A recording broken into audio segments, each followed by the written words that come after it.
بسم اللہ الرحمن الرحیم۔ سلطان صلاح الدین ایوبی رحمۃ اللہ علیہ نے 2 اکتوبر 1187 عیسوی کو یورپ کی سنیکت فوج کو عبرتناک شکست دے کر بیت المقدس کو ان سے آزاد کروا لیا تھا۔ سلطان صلاح الدین ایوبی نسلاً کرد تھے اور 1137 عیسوی میں تقریہ کردستان کے اس حصے میں پیدا ہوئے جو اب عراق میں شامل ہے۔ شروع میں وہ سلطان نور الدین جنگی کے یہاں ایک فوجی افسر تھے۔ مصر کو فتح کرنے والی فوج میں سلطان صلاح الدین ایوبی بھی موجود تھے اور اس کے سپہ سالار سیرکوہ صلاح الدین ایوبی کے چاچا تھے۔ مصر فتح ہو جانے کے بعد صلاح الدین ایوبی کو 564 ہجری میں مصر کا حاکم مقرر کر دیا گیا۔ اس زمانے میں 569 ہجری میں انہوں نے یمن کو بھی فتح کر لیا تھا۔ نور الدین جنگی کے انتقال کے بعد صلاح الدین ایوبی حکمرانی پر قابض ہوئے۔ سلطان صلاح الدین ایوبی اپنے کارناموں میں نور الدین جنگی پر بھی بازی لے گئے۔ ان میں سنگھرش کا جذبہ کوٹ کوٹ کر بھرا ہوا تھا اور بیت المقدس کی فتح ان کی سب سے بڑی خواہش تھی۔ مصر کے بعد صلاح الدین ایوبی 1182 عیسوی تک شام، موصل، حلب وغیرہ فتح کر کے اپنی سلطنت میں شامل کر لیے تھے۔ اس دوران میں صلیبی سردار رینالڈ کے ساتھ 4 سال معاہدہ ہو چکا تھا، جس کی وجہ سے دونوں ایک دوسرے کی مدد کرنے کے پابند تھے، لیکن یہ وعدہ محض کاغذی تھا۔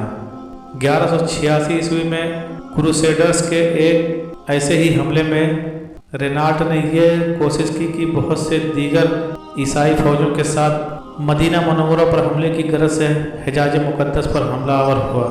صلاح الدین ایوبی نے اس کی سرگرمیوں کی روک تھام کے لیے قدم اٹھائے۔ فوراً رینالڈ کا پیچھا کرتے ہوئے حطین میں اس تک پہنچ گئے۔ سلطان نے یہی دشمن کے لشکر پر ایک ایسا آتش گرمادہ ڈلوایا جس سے زمین پر آگ بھڑک اٹھی۔ چنانچہ اس آتش کے ماحول میں 4 جولائی 1187 عیسوی کو حطین کے مقام پر تاریخ کے خوفناک ترین جنگ کا آغاز ہوا۔ اس جنگ کے نتیجے میں 30,000 کروسیڈرز کی فوجیں ماری گئیں اور اتنے ہی قیدی بنا لیے گئے۔ رینالڈ گرفتار ہوا اور سلطان صلاح الدین ایوبی نے اپنے ہاتھ سے اس کا سر قلم کیا۔ اس جنگ کے بعد اسلامی فوج عیسائیوں پر چھا گئی۔ حطین کی فتح کے بعد صلاح الدین ایوبی نے بیت المقدس کی طرف رخ کیا۔ 1 ہفتہ تک ہو رہے جنگ کے بعد مسیحیوں نے ہتھیار ڈال دیے اور رحم کی درخواست کی۔ 2 اکتوبر 1187 کو بروز جمعہ بیت المقدس 88 سال بعد دوبارہ مسلمانوں کے قبضے میں آیا اور تمام فلسطین سے عیسائی حکومت کا خاتمہ ہو گیا۔ بیت المقدس کی فتح سلطان صلاح الدین ایوبی کا عظیم الشان کارنامہ تھا۔ صلاح الدین ایوبی مسجد اقصیٰ میں داخل ہو کر نور الدین جنگی کا تیار کردہ منبر اپنے ہاتھ سے مسجد میں رکھا۔ اس طرح نور الدین جنگی کی خواہش سلطان صلاح الدین ایوبی کے ہاتھوں پوری ہوئی۔ صلاح الدین ایوبی نے ایک مثال فاتح کی حیثیت سے بیت المقدس میں داخل ہوئے۔ انہوں نے زر فدیہ لے کر ہر مسیحی کو امان دے دی اور جو غریب فدیہ نہیں ادا کر سکے ان کے فدیے کی رقم صلاح الدین ایوبی کے بھائی ملک عادل نے خود ادا کیے۔ بیت المقدس پر فتح کے ساتھ یروشلم کی وہ مسیحی حکومت بھی ختم ہو گئی جو فلسطین میں 1099 عیسوی سے قائم تھی۔ اس کے بعد جلد ہی سارا فلسطین مسلمانوں کے قبضے میں آ گیا۔ بیت المقدس پر تقریباً 761 سال مسلمان مسلسل حکومت پر قابض رہے۔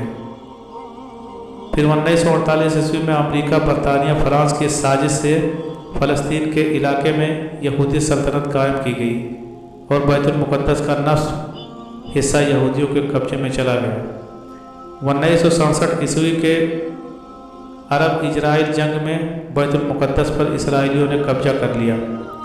جب بیت المقدس کی خبر یورپ پہنچی تو سارے یورپی میں کوہرام برپا ہو گیا۔